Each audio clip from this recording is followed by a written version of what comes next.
Blessings abound with joy today. Let's give everyone a hand who came here today. I might be breaking protocol. I've never done this before, never been to a dedication, but I wanted to thank City Council member Jack Evans for being here today. He has consistently helped us over the years, and without your key vote, we would not be here today, so thank you. And without City Council's help going forward, we won't be able to stay here, as costs to maintain a 126-year-old building are really amazingly expensive. I want to thank my husband, Ted Spiro. I don't see him here, but there he is, for being such a loving partner. I want to thank Paul Cohen, who is chairman of our museum. He was chairman of the museum 30 years ago, and he has consistently been there for us. I want to thank Bill Jarvis for being here. Your help as chairman of the board years ago was enormous. I want to thank Vincent Orange. Your support at the D.C. Chambers of Commerce has been exceptional. I've learned so much from you, and I wish I was you, because then I could wear those suits you wear with diamonds. I want our board members to raise their hand and thank you for being here. Thank you, neighbors. And thank you for my fellow women leaders of this great city. And a special thanks to Mrs. Cora Berry, who's here today. I'm so happy. Your time spent here at the mansion and the O Museum over the years is near and dear to my heart, as was your husband's dedicated and honorable work for our great city. And finally, I want to thank Steve Schulman. I don't have my glasses on, so I can't see where you are. Executive Director of the Cultural Tourism in Washington, who did all the work to make sure this happened today. I started with no money, no business background, no art background, no design background. I bought the house with credit card cash advances. I'm an example of what you can do in this country as a woman. You just have to go for it and believe in yourself, and aspire to helping other people. That's the only way you can succeed. At the end of the day, I work 17 hours a day, 7 days a week. My body hurts, is achy, but I can't wait to get up in the morning because of the magic that happens at the mansion. For 40 blessed years, we've been a sanctuary here and made a difference to our community. We celebrate creativity through all the arts, sciences, and sports. We encourage productive conversation about our differences and commonalities, and in turn generate compassion and foster social harmony. The arts provide an outlet to get thoughts and ideas into the open. They inspire us to be better people. They are an expression of hope and love that has a lasting effect. We each must step up and help others survive for hope. For me, hope is what Mrs. Rosa Parks gave me as my friend and sister, and has given to all of us. And now my close friend and sister, Mrs. Elaine Steele, who I will introduce, our great, great, great mayor, who I hope one day will be president of the United States. I told her that before in October. She didn't say no. But that's the best way to get representation for our city. Think about that. Thank you all. This is a great blessing.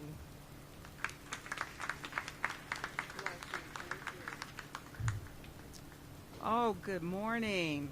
What a wonderful group. This is very exciting. Hello, how are you, my dear friend, Ms. Bier? It's great to see you again. And just to be here with H, this is our home away from home. And I say our, I speak of Mrs. Parks as if she's still with us, because she's within my heart. And it is a plum pleasing pleasure to, in fact, be here with to me, your new mayor, but to you, who has been doing such great work and wonderful work for a long time. I hope that I have an opportunity to come back and to meet with you on a personal basis. because this is just outstanding. And H has always been a sister, and she remains that sister that loved our mother, Mrs. Rosa Parks. And Mrs. Parks enjoyed being here because she could be herself. She did not have to, in fact, have a lot of interviews or a lot of camera shots. It was an oasis and a home away from home. So we appreciate H and then Ted also for all of this. And I do want to say thank you to my attorney, Anita Stell, who is with us. And I know June Jeffries is around here somewhere. If you can, oh, there she is, another attorney here in the beautiful area of Washington, D.C. So thank you. But I'd like for Mayor Bowser to please address us, that it is a plum-pleasing pleasure, as H said, perhaps the next President of the United States. Well, thank you, Ms. Steele. Let's give Mrs. Steele a big round of applause. And Lady H, thank you for all that you have done for this beautiful mansion with a vision, a dream, and some credit cards, and persistence. I want to recognize my good friend on the council, Councilmember Jack Evans. Give Jack a big round of applause. You heard H reference Jack's support of the O Street Mansion. And over the years, I dare say that Jack has stuck his neck out for a lot of organizations, businesses, and the like, so that we would have a richly diverse city that recognizes our history, puts our foot forward to preserve that history. And we are going to have a lot more work to do, right, Jack? Give Jack Evans another round of applause. To Paul Cohen and Bill Jarvis and all the members of the board, thank you so much. I know that this is a pleasure to do this work. I also know it's probably very complicated to try to figure out how an organization like this sustains for so many years, and we are grateful for the work that you have done. Give them a big round of applause. H and Ms. Steele, I also want to, you have recognized our former First Lady, but I want to do it again. She is our treasure. I'm glad to see her. She called me at 7 o'clock this morning and told me she was going to see me later, and there she is, the wonderful Cora Masters-Berry. And you also are surrounded by a lot of wonderful female leaders in my administration, on the Women's Policy Commission for the District of Columbia, led by our Director for Women's Policy, Jennifer Porter. Thank you, Jennifer, for all that you are doing. And with all of the women in my cabinet, please raise your hands and give them a big round of applause. They are a substantial group of people that keep me in line, from everything from mental health to health to small and local businesses to making sure. I see one of my chief scientists back there was focused on forensics. I'm a policy officer. Oh, and how about my lady firefighters? They probably don't like to be called that, but this dynamic duo is really representing for women who have risen in the ranks in our fire department that are keeping us all safe. And a number of you have mentioned my senior advisor, Beverly Perry. Give her a big round of applause. I knew that she would be here. So we know that women today have accomplished much and continue to accomplish much. Many people just around us right now have broken down barriers and blazed trails and shattered glass ceilings. Together, we stand on the shoulders of a courageous leader named Rosa Parks. Let's hear it for our beloved. She showed the nation what it looks like to have quiet courage and persistence. She showed the nation how black women lead. Earlier this year, I had the great opportunity to do a pilgrimage in Montgomery on the Civil Rights Pilgrimage with Representative John Lewis. While there, I was reminded of the fighting spirit of leaders like Rosa Parks, the spirit that compelled generations of Americans and civil rights leaders, even in the face of great diversity, to press on, to demand better of our country, and to believe that anything is possible. I was reminded of the fact that it wasn't that long ago that our world and our nation looked very different and felt very different than the world we live in today. And we don't want to repeat that past, do we? That's all I'm going to say about that. So more than 60 years after Rosa Parks was arrested in Montgomery, we now have more women than ever and the most diverse group of women ever serving in the Congress of the United States.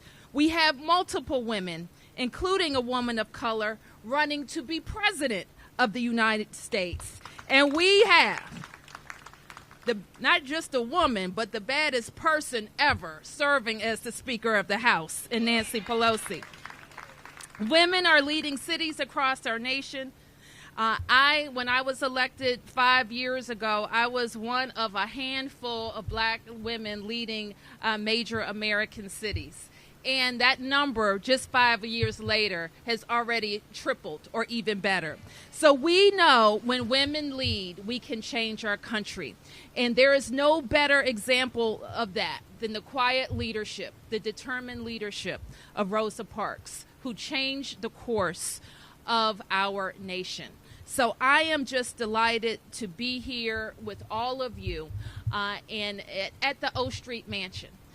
To celebrate a wonderful life and to make sure that the 20 million plus people that come to Washington, D.C. every day will find their way here to recognize this awesome woman. And it is apropos that we're talking about how we preserve our history, because we have a wonderful and incredible city that's changing very fast. But one thing that I have recognized, that I have the responsibility and the duty, and I'll do it with every bit of my might, is to make sure we don't forget where we came from in Washington, that we preserve what has made us special, and that we do it every chance we get.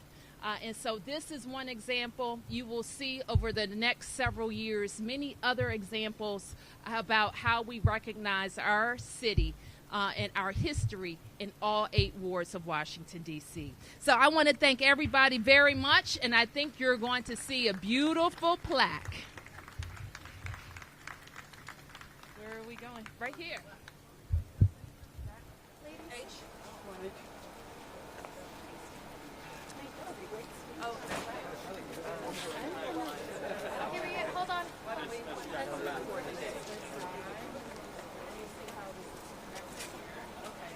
Are we going to count down? Yep. To 5, 4. We're going to come this way. All right. 5, 4, 3, 2, 1.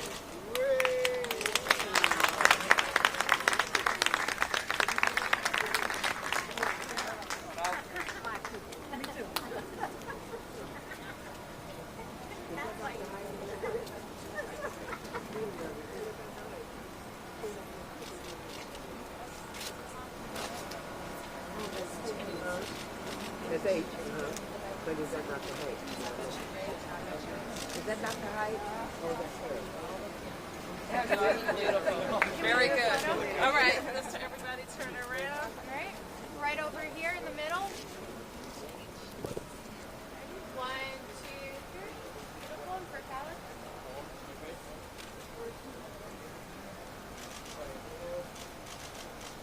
Sean, middle camp. Looking to your right, please. Looking to your right. Thank you. Down center. All right.